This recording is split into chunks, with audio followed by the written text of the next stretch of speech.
sintonia, troca de experiências e um bate-papo descontraído sobre o espiritismo na sua manhã. Deusa Nogueira explica a mediunidade no nosso dia a dia. Começa agora, na sua Rádio Rio de Janeiro, o programa Conversando sobre Mediunidade. Queridos amigos ouvintes da Rádio Rio de Janeiro, Deusa Nogueira conversando sobre mediunidade. E a gente, nessa terça-feira de carnaval, já agradece muito pela presença dos amigos queridos no domingo e na segunda-feira de carnaval no Centro Espírita Leon Denis, no Centro Espírita Irmão Clarencio, no Centro Espírita Antônio de Aquino, né? E mais nas casas de Cabo Frio, Centro Espírita Leon Denis de Cabo Frio, Antônio de Aquino, Centro Espírita Beneficente, desculpe, doutor Erma, né? Então, a gente, em Campos, a gente está agradecendo muito aos canais parceiros que, através do convite feito pela Rádio Rio de Janeiro, compareceram com muita alegria com suas crianças, seus jovens, para o 41º Encontro Espírita sobre o Livro dos Espíritos, cujo tema foi Nascer, Renascer, Progredir, sobre reencarnação. Mas hoje nós vamos então voltar ao estudo da obra No Mundo da Mediunidade. Essa obra é de Odilon Fernandes, através do médium Carlo Bacelli. E ele está na primeira epístola, aliás, na única epístola de Paulo a Tito, capítulo 1, versículo 15, em que ele fala assim: todas as coisas são puras para os puros. Todavia, para os impuros e descrentes, nada é puro, porque tanto a mente quanto como a consciência deles estão corrompidas. E ele deu como título Concessões na Mediunidade, essa lição 36 da obra No Mundo da Mediunidade. E ele começa explicando assim: que os médiuns não se permitam desalentar pelos descrentes e por aqueles que projetam nos valores mais nobres da vida a sua imagem corrompida. E a gente sabe, meus queridos, que aparece muita gente, muitas vezes até no próprio meio. O título aqui é Concessões na Mediunidade. E a gente sabe que em muitas situações as pessoas veem a vida de uma forma corrompida.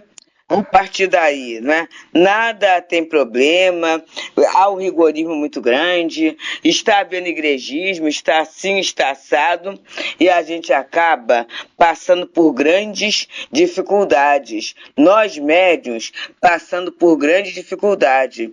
Então, ele fala que a gente não se desalente, e nem pelos descrentes e aqueles que projetam, né, nos valores mais nobres, no trabalho mediúnico, a sua imagem corrompida, porque às vezes pode dar desânimo ou vontade de fazer daquele jeito, né? E não é assim. E ele continua dizendo: conforme afirma Paulo a Tito, todas as coisas são puras para os puros. O que significa dizer que existem sim pessoas bem-intencionadas e ideais aos quais vale a pena consagrar a existência, apesar do pessimismo de quantos pregam que a vida não passa de um jogo de escusos interesses. Não podemos medir os outros pela medida que nos aplicamos ou ajuizá-los pelo juízo que formamos de nós. Então vamos perceber assim, queridos, estamos caminhando. Tem muita gente acima, tem muita gente à frente, mas também tem aqueles que estão abaixo de nós. Nós precisamos ter, assim, essa sublimidade da visão, a humildade da visão é a palavra, para termos a medida perfeita, né? Exata, justa das coisas. Então, nem sempre a pessoa age por interesse. Tem muita gente honesta, tem muita gente cristã, tem muita gente caminhando para Jesus. Então vamos olhar isso, né? E às vezes eu começo a me observar, a ver meu distanciamento da verdade, meu distanciamento da luz, e aí eu começo a aplicar essa medida para todo mundo. Ah, então não é possível que fulano seja tão sincero, não. Ah, fulano tem dificuldade. E aí a gente vai caminhando, colocando assim dificuldades em nossa vida, em nosso próprio caminho. São pedras que nós colocamos na nossa própria estrada. E ele continua: precisamos acreditar nos companheiros de intenção correta, naqueles que, sem dúvida, se revelam melhores do que somos. E a gente viveu, né, nessa última semana, o nosso querido, a desencarnação do querido Celso Ramalho.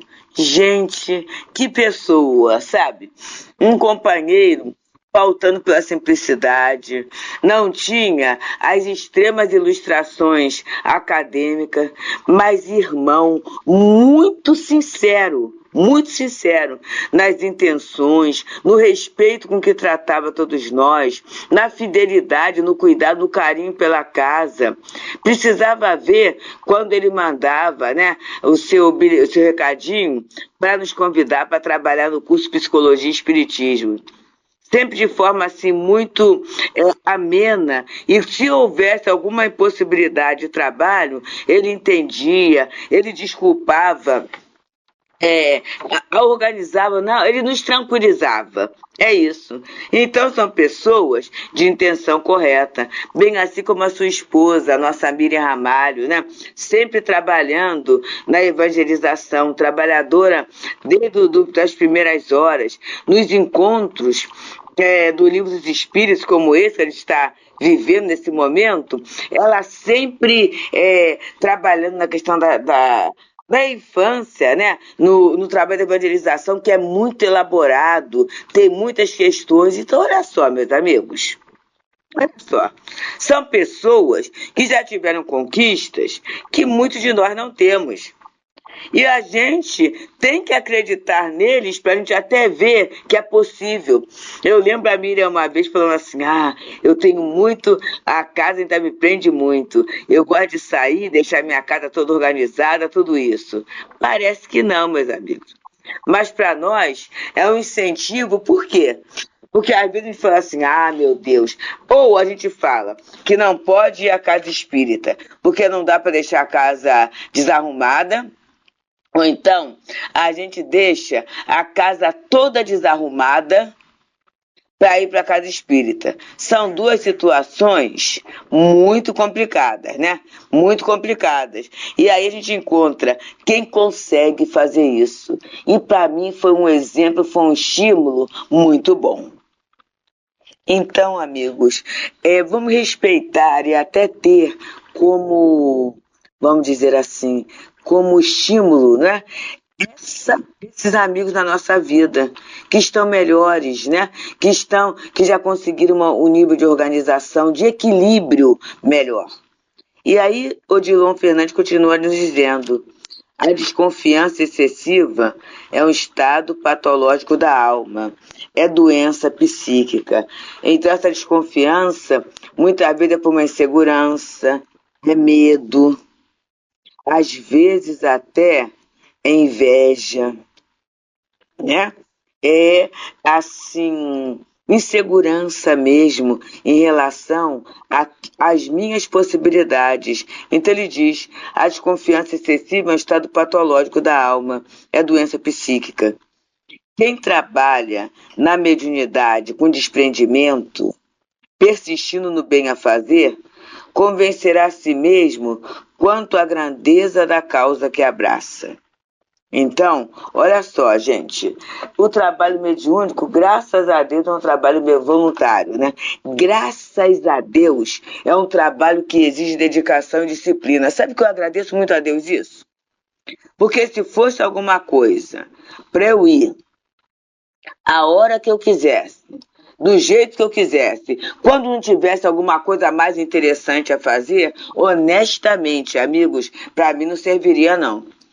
Porque com certeza eu seria aquele médium esporádico que aparece lá vezinho ou outra, né? E ainda muitas vezes com arrogância fica querendo mandar, fica querendo dar ideia, opinião em situações que não faz parte. Então, graças a Deus, a gente tem na tarefa mediúnica um compromisso.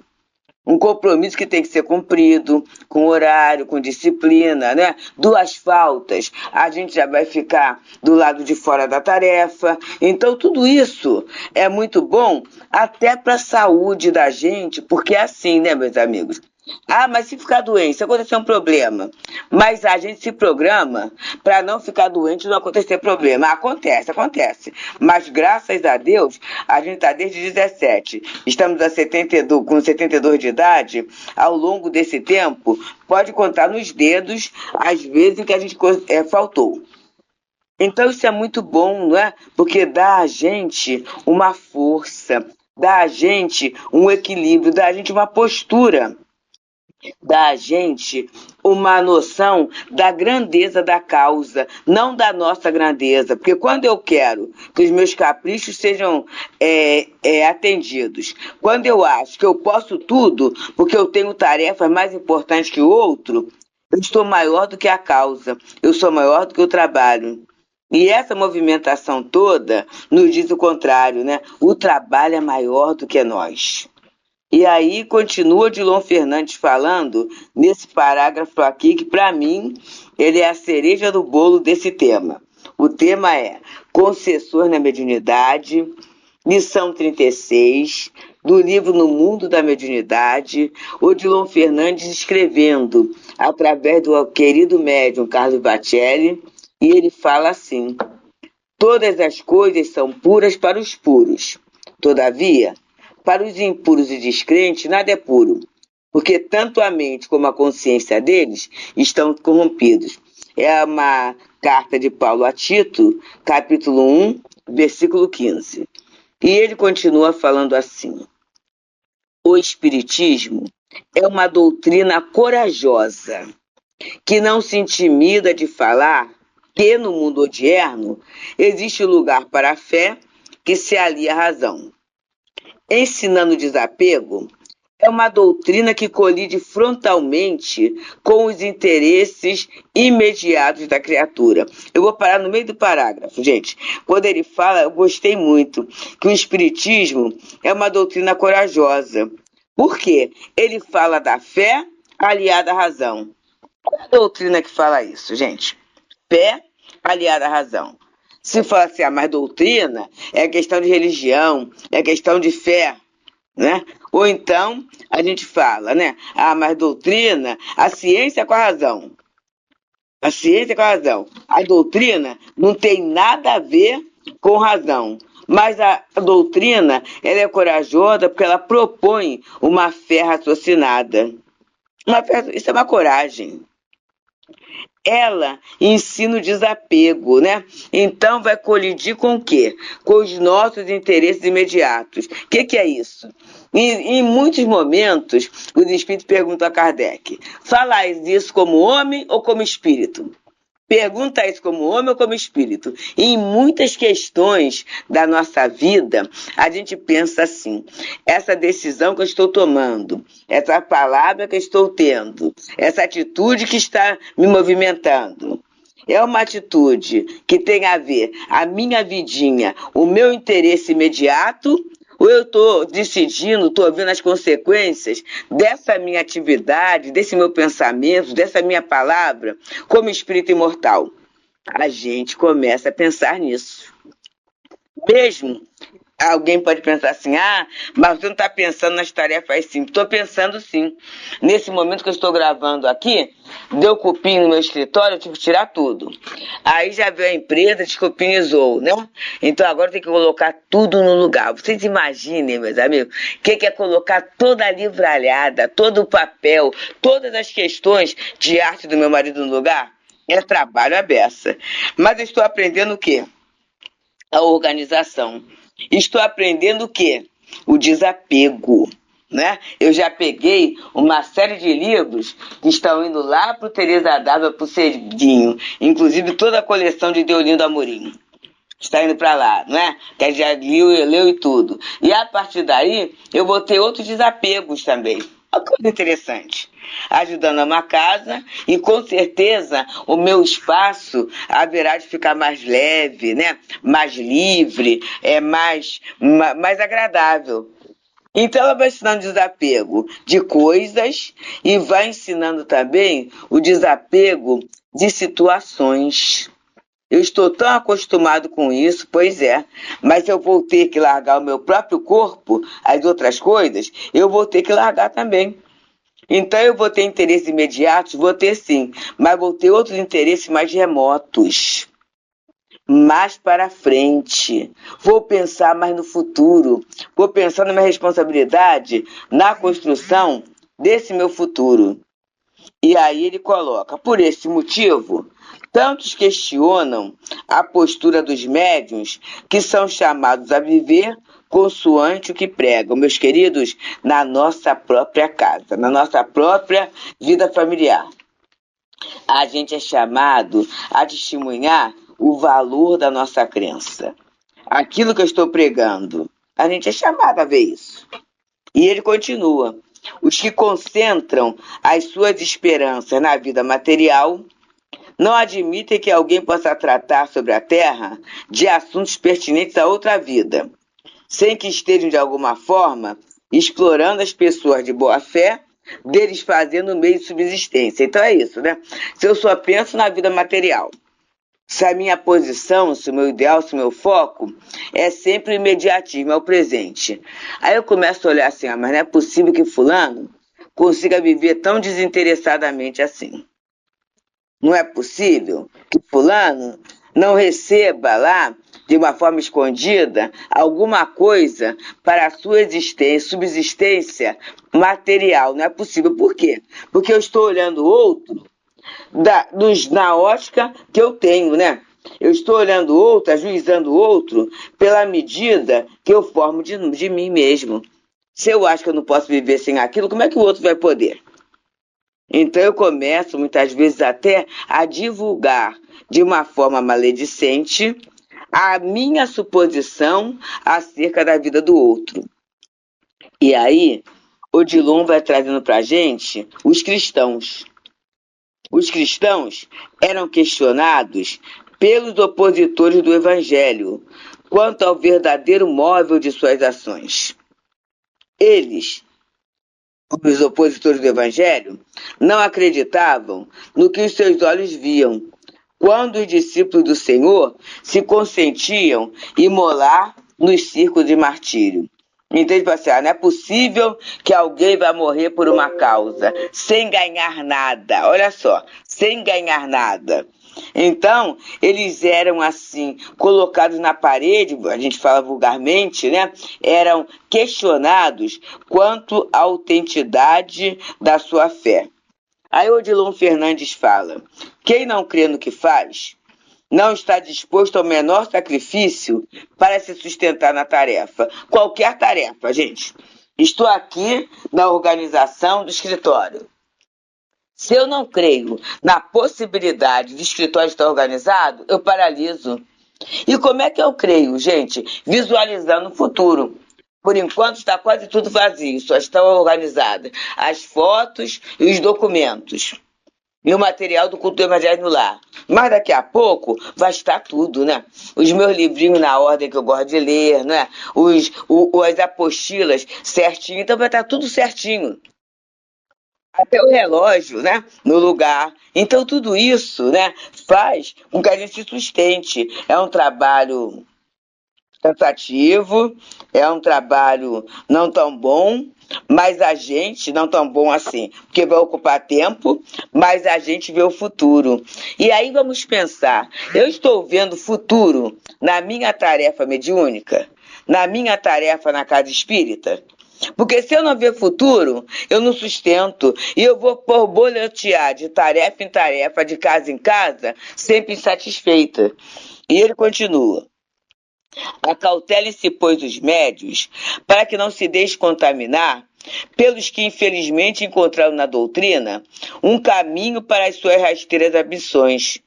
As suas justificativas estão repletas de sofismas e tão somente ocultam o que pretendem com o propósito de usufruir. Então tem muitos médios, gente, que infelizmente vai na doutrina para objetivo pessoal, questões imediativas, né? Mas, e aí tá a justificativa, mas é assim mesmo, né? Eu mereço, eu trabalho. E aí eles vão falando assim, sabe? Ele vem falando, pra gente não se impressionar com isso, não.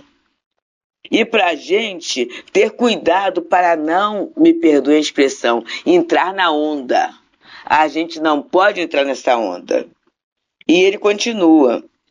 Mede-se o tamanho do ideal do espírita pela sua capacidade de renunciar a si mesmo em benefício da causa. A renúncia a qual nos referimos vai além dos limites que os olhos alheios possam constatar. Acontece em nível de consciência do interessado em promover a sua união mais íntima com a verdade. E aí eu tenho que procurar. O que eu quero?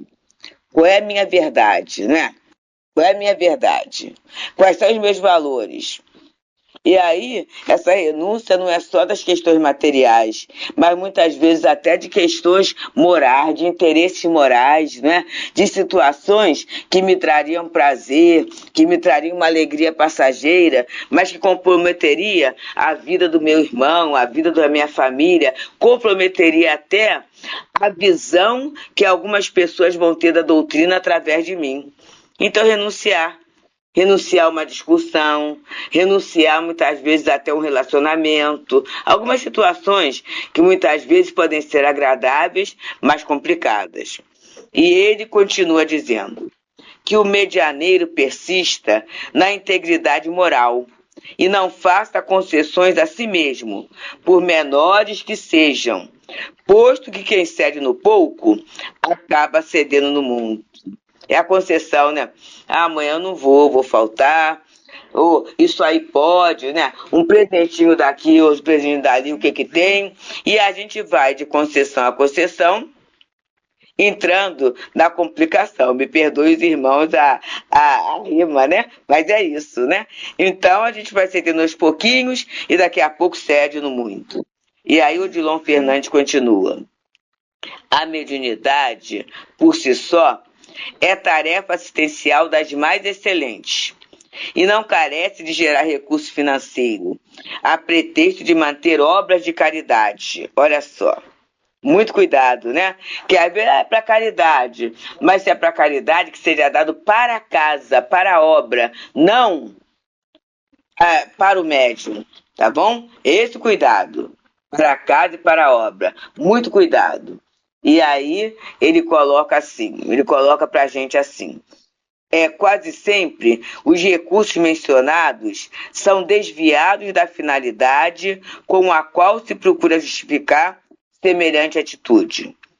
O grau de desinteresse pessoal do médium é que lhe confere crédito na mediunidade. Então, quanto mais desinteressado é o médium, mais facilidade ele vai ter, né? De ser simpático aos bons espíritos que não estão com interesse material nenhum.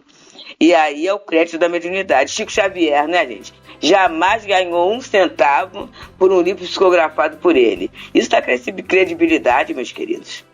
Então, que a gente possa continuar na certeza que o nosso salário, o salário moral, está chegando de forma efetiva e antecipada. Feliz feriado para todos, muita paz. Deusa Nogueira explica a mediunidade no nosso dia a dia. Programa Conversando sobre Mediunidade.